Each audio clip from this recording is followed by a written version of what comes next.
Hello and welcome to Studyiq. I am your friend Rahul Saigaonkar. I hope you are in good spirits today. First things first, Holi is coming. Today is Holika Dahan Day, right? And tomorrow is the festival of colors, Holi. And it is said that with the burning of Holika, people should also try to burn their vices. So try to get rid of the vices or the problems that you have during this Holi and do have a safe Holi and celebrate responsibly, right? With that note, let's begin our discussion for today. Today, we're going to discuss about the Geneva Conventions. These conventions have been in news in recent times, right? From the time Russia has invaded Ukraine, Geneva Conventions has come up in news. Many times, many articles have appeared where they've said the Russians have violated the Geneva Conventions. So today we'll talk about what are these Geneva Conventions, what are the guidelines during wartime, has Russia violated these conventions? If Russia has violated, will there any action be taken against them? Are these guidelines even effective, or these are mere ethical code of conduct or guidelines that countries has to follow? These are the things that you will understand here. And where exactly is Geneva? That would also be discussed in this particular video. Very relevant from exam perspective. To get to know all this information, stay with me on Studyiq. And if you're preparing for competitive exams, do visit our platform studyiq.com. You can also download the app from Google Play Store where you'll get all the information about the courses, about the features, everything about us. And do not forget to use the code Rahul33 on checkout from Studyiq platform. If you buy any course across Studyiq platform, just use the code Rahul33. You will get additional discount of 33% till 21st March 2022. That means whatever is already available discount, over and above that, you will get 33% discount. Do not forget to avail this discount.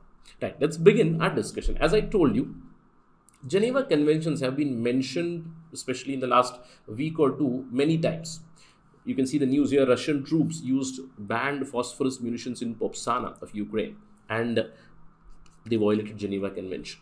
Many articles have come where Russian bombing of Ukrainian hospitals directly violates the Geneva Conventions. People have mentioned all these things.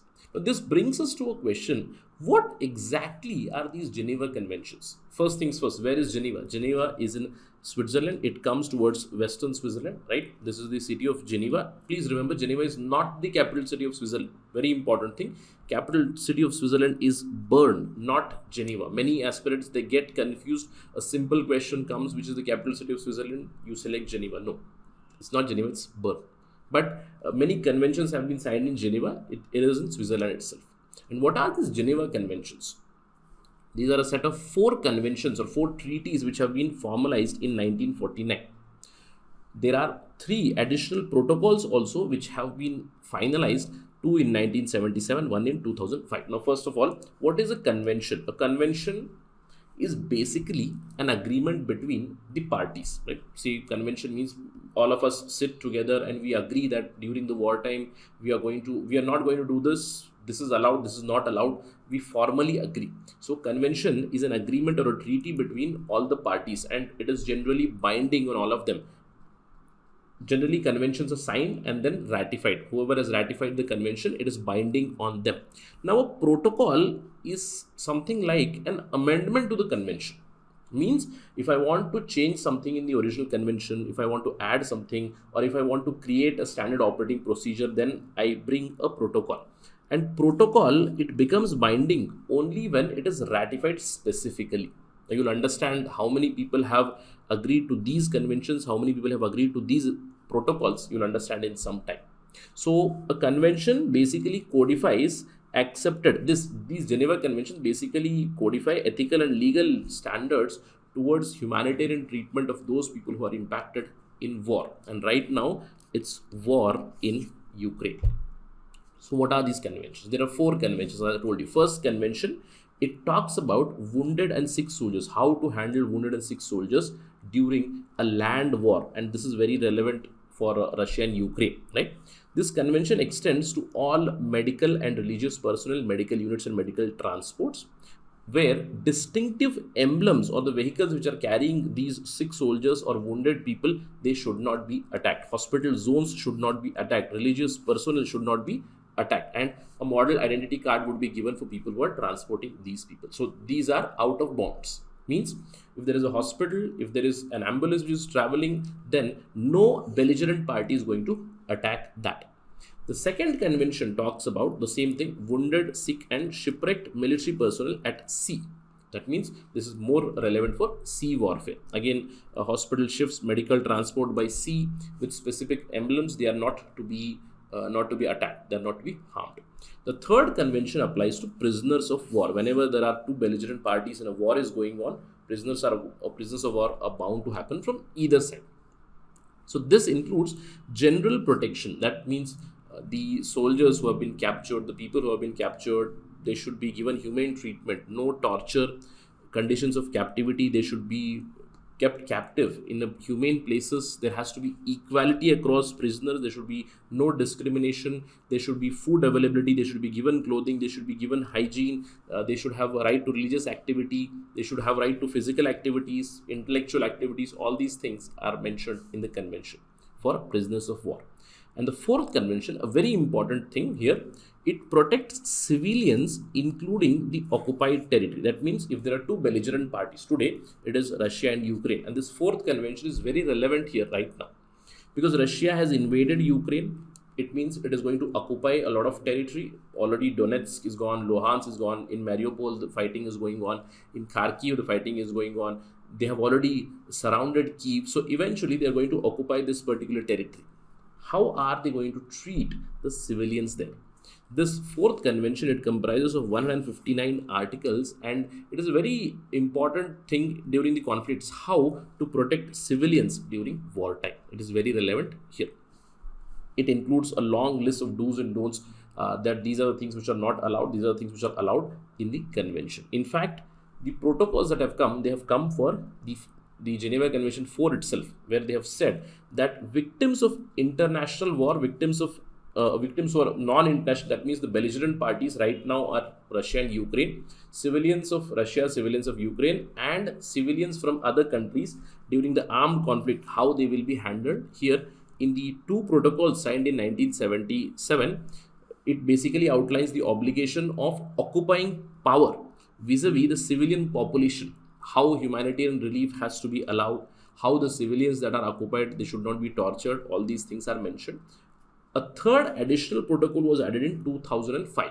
Now here, another emblem was added. A red crystal emblem was added. Earlier, if I'm traveling in a medical, if I'm traveling in a humanitarian vehicle, if I'm traveling in some organization's vehicle, now these were the symbols which were allowed. The red cross symbol, the red crescent symbol, and in 2005, the red crystal symbol is also allowed. Red crystal symbol means if there is a vehicle, if there is a building, if there is a hospital which has these symbols, then they are out of bounds for both the belligerent parties. In fact, the International Committee for Red Cross, it is an international humanitarian organization which has the mandate to monitor that all the signatories follow the rules in situation of conflict.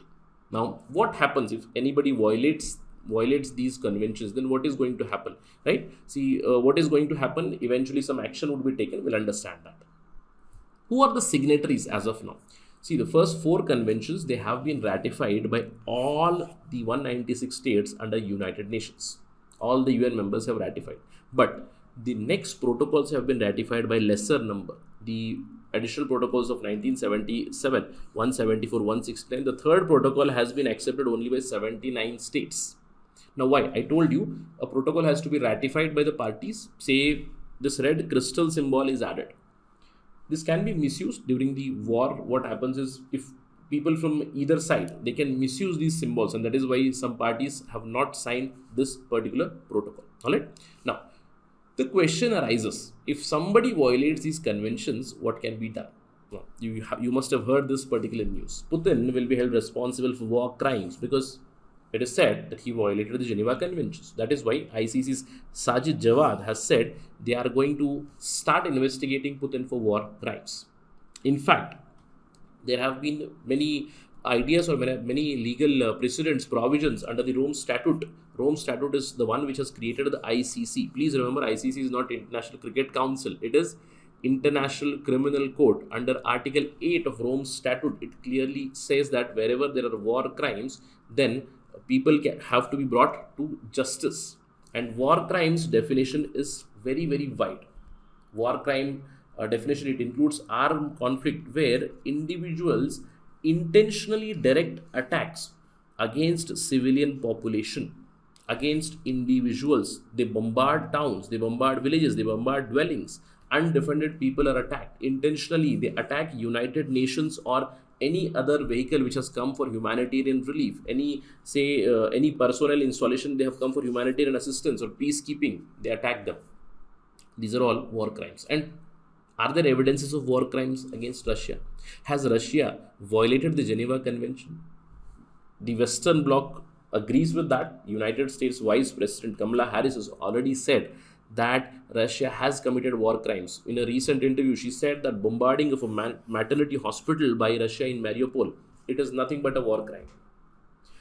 There have been many photographic and video evidences where Russia is being incriminated right now that they are committing war crimes. A damaged bridge in Irpin. There are many cell phone videos where houses are bombarded, apartments are bombarded. Many buildings have now been destroyed in Ukraine. Now it is because of this, ICC has opened up war crimes investigation under the prosecutor Karim Khan on February 28, 2022. We have discussed this on Studyiq, right? Now, the question is, will Russia be implicated? Will Putin be implicated? See, in 2019 itself, the Russians did a very shrewd move. They withdrew from Article 90 of Protocol 1.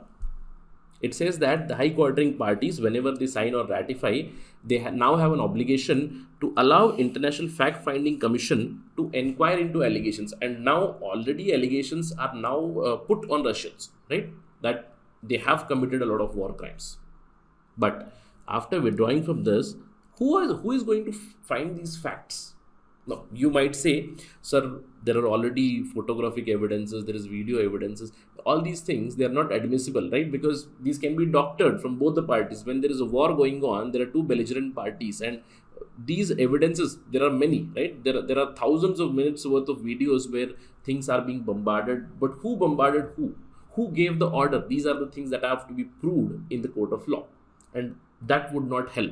And an international fact-finding commission, will it be allowed now in Russia? Will it be allowed now in Ukraine? Russians have already withdrew from this. So in future, these Geneva Conventions, will they lead to some sort of conviction? Perhaps not. Now, the question you already have in mind, I'm quite sure, is that, sir, why are these conventions there? Are they even effective? According to Amnesty International, in 2019 itself, they have said that there has been blatant disregard to civilian protection and international humanitarian law in the armed conflicts. Not just in Ukraine, but Amnesty International has given examples of many other incidences. For example, US coalition bombing Raqqa in Syria, where 1,600 civilians died. Who was responsible for this? Was this not violation of the Geneva Convention? The Russian forces attacking Syria, where millions of people have been displaced. Now in Ukraine also, almost I'd say 3 million people have been displaced from there. So who's responsible for that? The Saudi and UAE-led coalition, they bombarded Yemen in 2015. Since 2015, it is still going on. It's a refugee crisis there also. Who is responsible for all this? Amnesty International has highlighted that there has been no action taken against US, no action against Saudi, no action against the Russians, no action against the Israelis. There are so many examples where these conventions have been violated, violated with impunity, very flagrantly they have been violated. Now the question is, sir, then why are these in place? Right? In cases of Iraq, Syria, Yemen, we have seen that they have been violated. ICC has not done anything. They have not been enforced. Then what is the use of these? Of course, there is some sort of a symbolic significance. All right. Now, what is it? See, once these things come up, once these news reports have come up, we are also discussing this about Geneva Convention. That means it creates awareness about the human right violation. And once it happens, then there is pressure on the international organizations to act, to bring some sort of an embargo or sanctions on the belligerent parties so that the war ends as soon as possible. At least this is the importance of these conventions. But please remember, these conventions, they are more of a ethical guidelines that the countries have to follow. And every time there is a war or an armed conflict, parties, they violate these conventions without any regard. So there has to be some sort of punitive action which has to be taken to make these conventions more stringent. But nonetheless, they do have some effect of creating human right violation awareness for sure. And in fact, this right now, the Western Bloc highlighting that Russia has committed war crimes, Russia has committed Geneva violation of Geneva Convention. Let us see where this will go, whether the ICC action would be taken against Putin or not. We'll talk about that also as and when the update comes. But do remember about Geneva Conventions. There are 4 conventions, 3 additional protocols. Some parties have not acceded or not ratified to the additional protocols. Remember these facts. With that note, let me end my discussion. Thank you for watching this. Jai Hind.